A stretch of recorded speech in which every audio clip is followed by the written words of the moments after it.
The role of Head of Enterprise is to oversee all the enterprise programmes of the organisation. So that involves trying to influence the agenda around community enterprise, trying to make sure that community enterprise is a well understood concept nationally, so making some inroads into policy areas.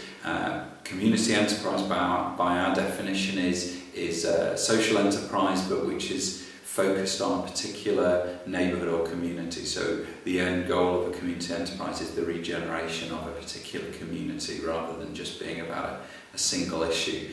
I think the main challenge in our job, regardless of we talk about assets and public service delivery and the community rights, is going to actually be around supporting organisations to become much more enterprising and develop, I suppose, much more innovative social enterprises, which are about selling products and goods and services directly to the customer.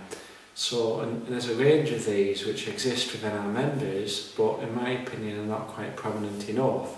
So the sort of things I'm talking about here is, a community enterprise taxi service, trout farms, goose farming, other things which are a bit more normal, cafes and catering, running cinemas, childcare, things which involve actually charging people directly for those services rather than being at the behest of, public sector agencies to give you a grant.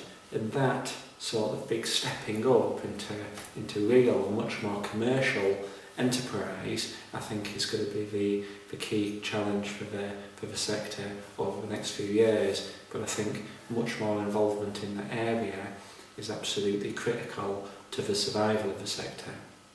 Yeah, one of the critical areas where we often work with groups is help make sure they're fully aware of actually what is involved in terms of costs in managing the building in the long term.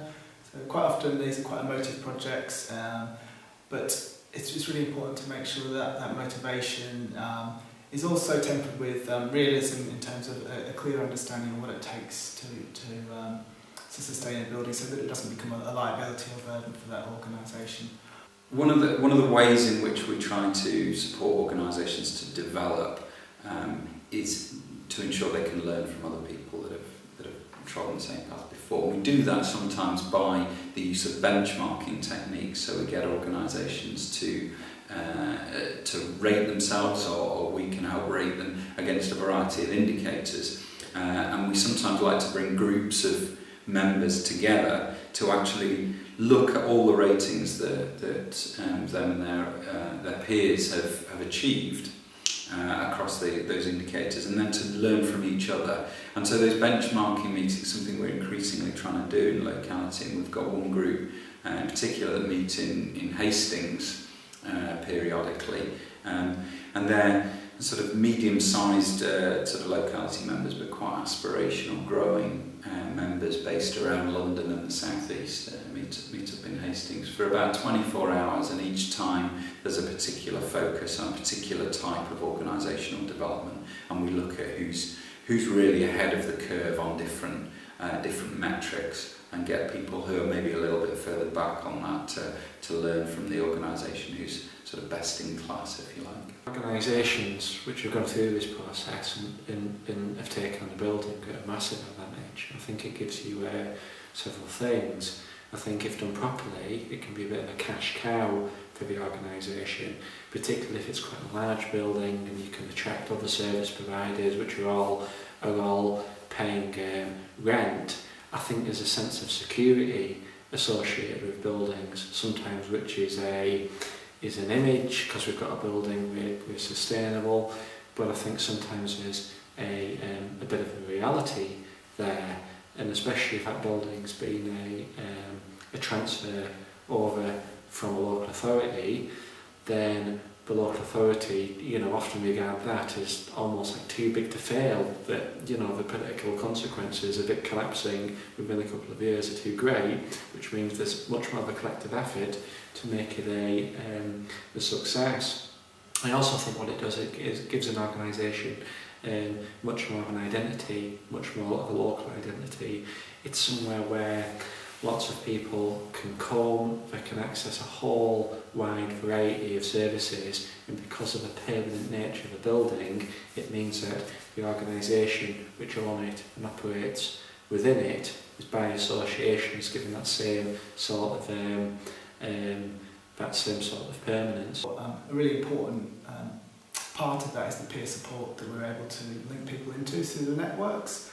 So with over 700 members through the movement, the chances are that there's a similar or comparable project that's gone through something, taken on a similar building, and that kind of benchmarking and looking at, that kind of comparing sort of through real life examples is really valuable to organisations. To organisations looking at this is, you can't put enough focus on what the building will actually do in terms of what the business is. The building isn't a business, it's what you do with the building.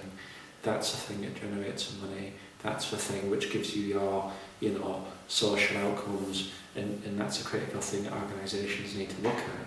And in order to have any hope of accessing, capital and money to actually develop that building in the first place, it's absolutely critical that you're making a business case on that basis, on the building, of how the building will actually run, how it'll be sustained in the future, financially. And it's only if you've got a really strong business plan that covers all of that any grant giver or any social lender are actually going to put any money into it, because otherwise it'll be seen as too much of a risk.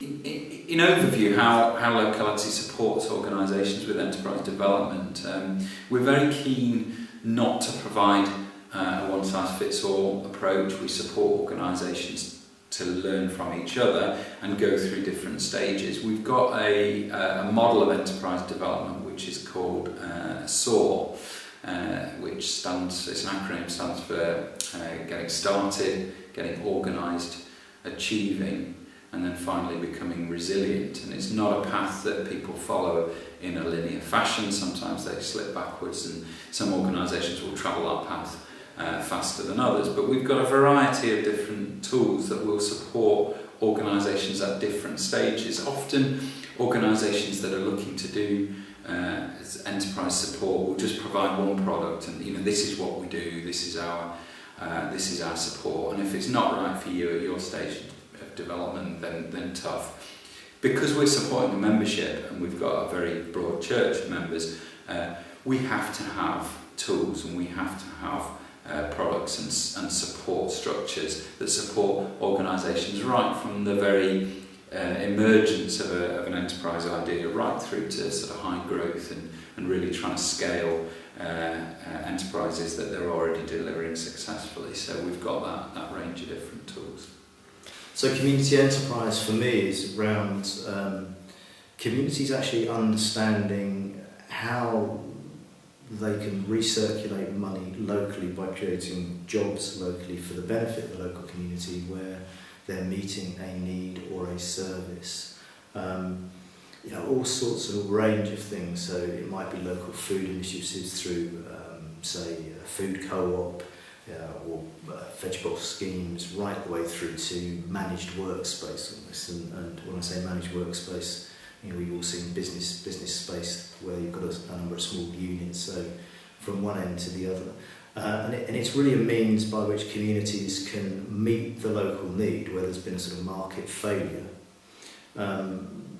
primarily through working with local people within a footprint of their own neighbourhood sort of thing, and very much circulating the money that is gained as a surplus back into the community. So all not for personal profit, not for shareholder profit. So very much the sort of antidote to brash capitalism, as it were, at this stage, and very much places the individual and the community at the heart of that work.